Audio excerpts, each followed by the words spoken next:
Welcome back to another edition of the Fantasy Football Expo podcast series, 2024 edition. This is actually number 2 for the year. We did Tyler Bradley a week or so ago to being the title sponsor, but we got another, another one that you know, but actually a new one. So we're really excited to bring in Alex Harakas from Legacy Football. Alex, how's it going? We'll get to your stuff here a little bit, but just where are you from? Where are you hanging out at these days, and how are you doing? Yeah, well, first and foremost, thanks, Bob, for having me on the podcast. Looking forward to it and excited for the expo in August. I'm from Sacramento, California, but going to be moving out to the Nashville area in probably April. So a little bit of a transition, a little scenery change. A little bit. Yeah, that's why I have the palm trees in my background. So I wish I was in California. Yeah, no, it's I used to live in Southern California, so I got to see a lot of palm trees, but I'm a NorCal kid by nature of my life, so not a whole lot of palm trees up this way. Yeah. But yeah, so yeah. Cool. Well, living in Nashville, you'll be a heck of a lot closer to Canton, Ohio. You won't have to fly as far or drive as far. It won't be too bad. What's Nashville? 7 hours, I think. Yeah, I think it was about an 8-hour drive to get up to Canton. Yeah, I've driven down there once. But yeah, no, welcome aboard. Let's kind of just get started with, we'll go back a few years. When did you start playing this game we all love called fantasy football? Who got you into it? How'd you find out about it? What got you into your first league?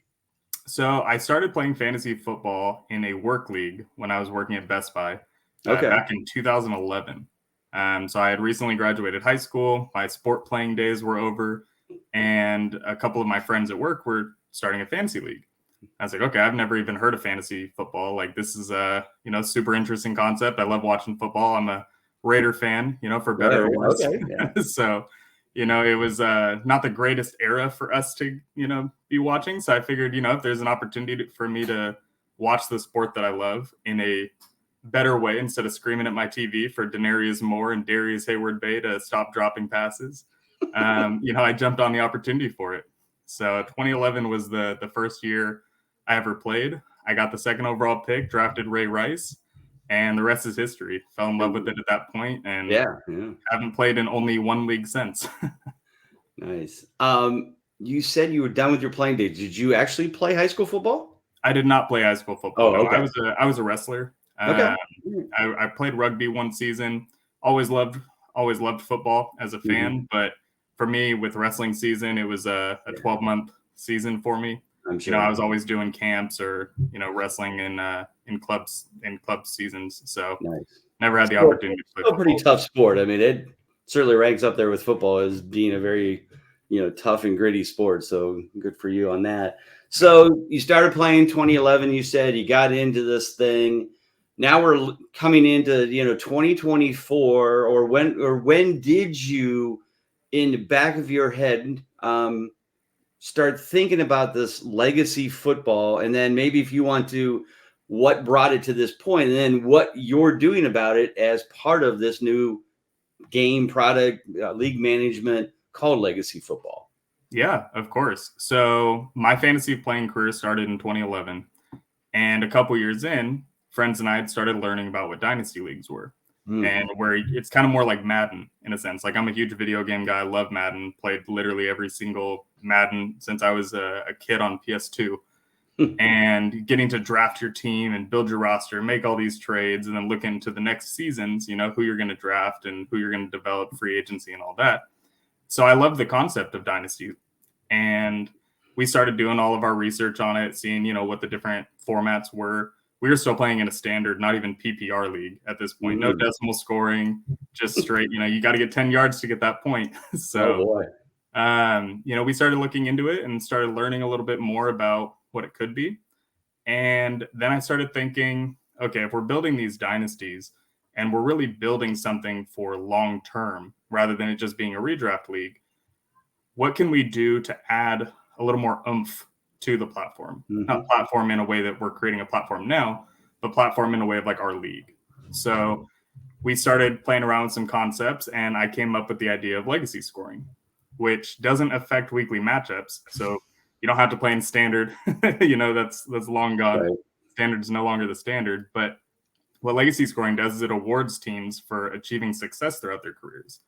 So when I was building this dynasty league, I realized that I wanted them to have everlasting legacies, like the Patriots or the 49ers, the Steelers, these mystiques around these teams that, you might not have a championship every year, but if you show continued success and continued growth over the course of your playing days, it's going to pay dividends. So that was kind of the concept of legacy scoring and kind of bringing it to the forefront of where we're at today.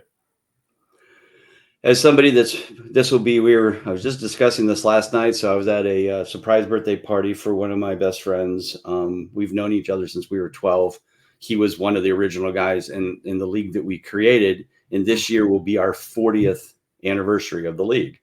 And so you and I have had this conversation. It's like, man, you want to talk about a league that could fit this role very well. Not that we're going to be able to put all 40 years of data in there, but we always have this argument. My buddy's won more titles than I have, but I tell him that I probably have always had an overall better record and I've been to more playoffs and blah, blah, blah. I just have bad luck in the playoffs or whatever.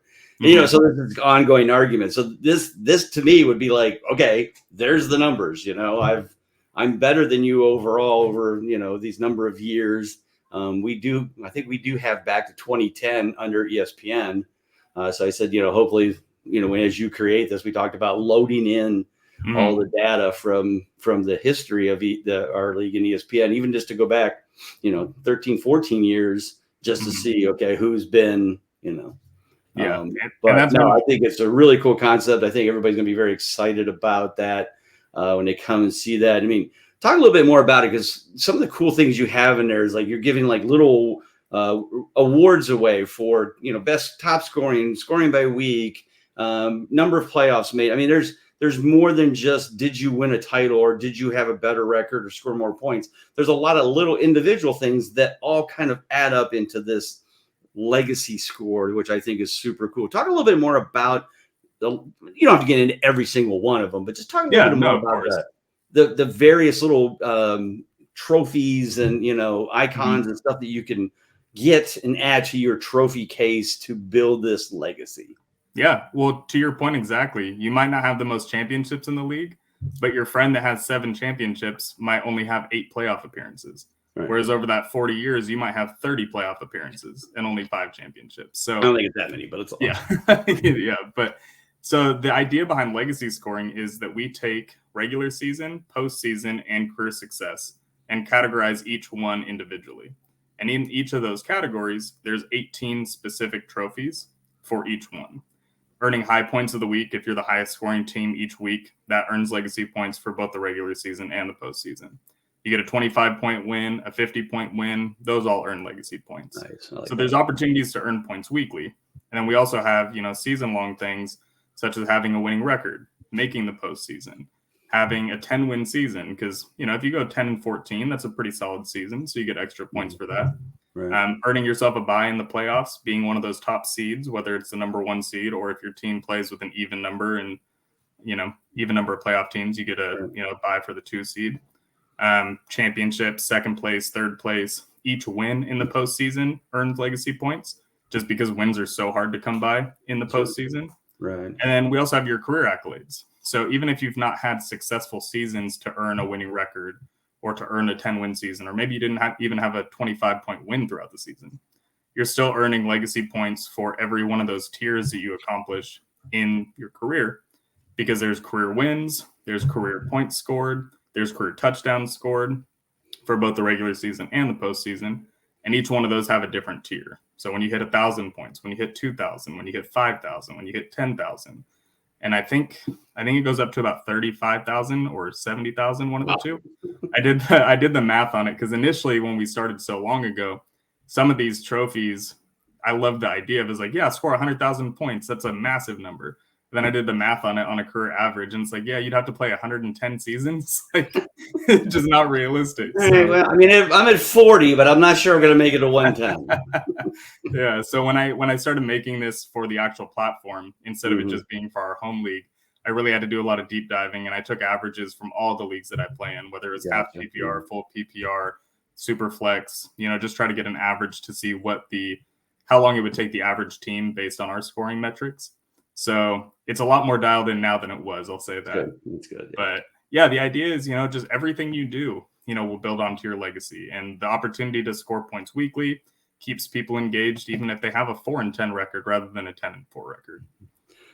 I think the coolest thing to me in this concept is you're rewarding, wait for it, consistency. And you all know out there, anybody that follows me at all knows that it's all about consistency. So here you're getting rewarded for it. So if every year you at least have a winning record, maybe you don't always make the playoffs, but you're always, 9-8, or you're always above 500, and you're always in that, maybe, like I said, even if it's always making the 6th seed, but you make the playoffs, you're still making the playoffs. So, if you go and win it all one year and then go down the next 2 years and you're 2-13, guess what? Probably not going to be as rewarding as if you're maybe, like you said, 9-6 or 10-4 or whatever during your regular season time frame.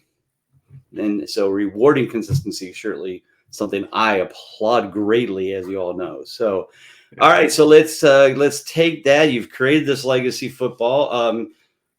It is at legacyfootball.com. The leagues are not running yet.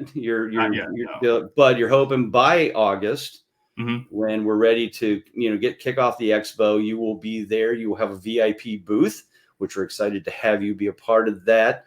Talk about your rollout time. This creating this league, and maybe explain this for those out there. It's not that you are ESPN and then you pull this on top of it. You literally are going to change your league into the Legacy Football League management. So yeah, you're going to give up your ESPN maybe, but now you got something that's going to be able to track this and really do some cool stuff with it. So talk about the website, talk about, how a league will be able to kind of transition into the new site, your new site. Yeah. So you had made the comment that, your league and ESPN goes back until 2010. And one of the biggest things that I've mentioned to our developers is being able to pull that history from other leagues, because we play on Flea Flicker currently with our Dynasty League. So if we can't get our information onto our platform, then we're going to have big issues for ourselves, let alone every other fantasy player out there. So being able to, keep those histories and keep your legacies, even though they're not technically built yet, is a huge thing for us. We've officially been under development since November. We broke ground on the coding of the platform, actually, when we were at the FSGA conference last week, or I guess 2 weeks ago by now. We're looking to be launching by end of June, early July. So everything as of right now is still on course. The biggest thing for us right now, obviously, is making sure that we have a quality product, making sure that everything functions correctly. While I'm not the one developing it myself, I've had a hand in it every which way through. And I'm extremely excited to be able to share it with everybody. I love the way it looks. I love the way it plays around. The features that we're adding to really make it a historical type of thing, whether it's a redraft league, a dynasty league, a keeper league. We also have a new contract format that we're rolling out, not salary cap contract, but it's called keeper contracts, where users get a certain amount of contracts per position or per, IDP, if they have specialty contracts, so on and so forth. A little more information on that is on the website. It's a little easier to read than it is for me to explain. So, there's a lot of things that we're looking forward to being able to roll out and that we're excited to be able to share with the fantasy community. The biggest thing is I want people to be able to enjoy their leagues the same way that we've enjoyed ours. When it comes to legacy scoring, it's just one more notch in the hat, so to speak, where it doesn't change how you play. It's not going to make you draft a rookie receiver over Tyreek Hill necessarily, but it will reward you for your success throughout the course of your career. So it keeps people engaged, keeps people involved, and looking forward to being able to share that. We're going to be doing the product demo at the expo, which I'm super excited for that, to be able to show everybody, what we've actually created, rather than it just being more, I guess, conversational at this point. Right. But yeah, I'm expecting us to be able to launch by this year, and can't wait to be able to have everybody join on it. We have an email update right now on our website that users can sign up for, and then they can kind of see, get updates as we move along. And there's a lot of good stuff on the site that explains a lot of the things we're talking about. I know you have a bunch of screenshots too. You sent me as well. So if somebody reaches out to you through the website, I'm sure you'd be happy to share that with them to show. Yeah, definitely. So I can't remember. And if you're like, well, we still haven't made this decision, there will be a fee to run this league, but it's pretty inexpensive if I'm not mistaken, right? Yeah, so users can play for free, just like they would on ESPN or Yahoo. Okay. And they're just going to be shown ads. We just have to be able to, especially as a startup, I'm a very lean startup at that. It's just me pretty much rolling this thing out. So, obviously everything helps from everybody in the community, of course. Right. But, as an option for users to be able to play for free, they're just going to be shown ads throughout the season.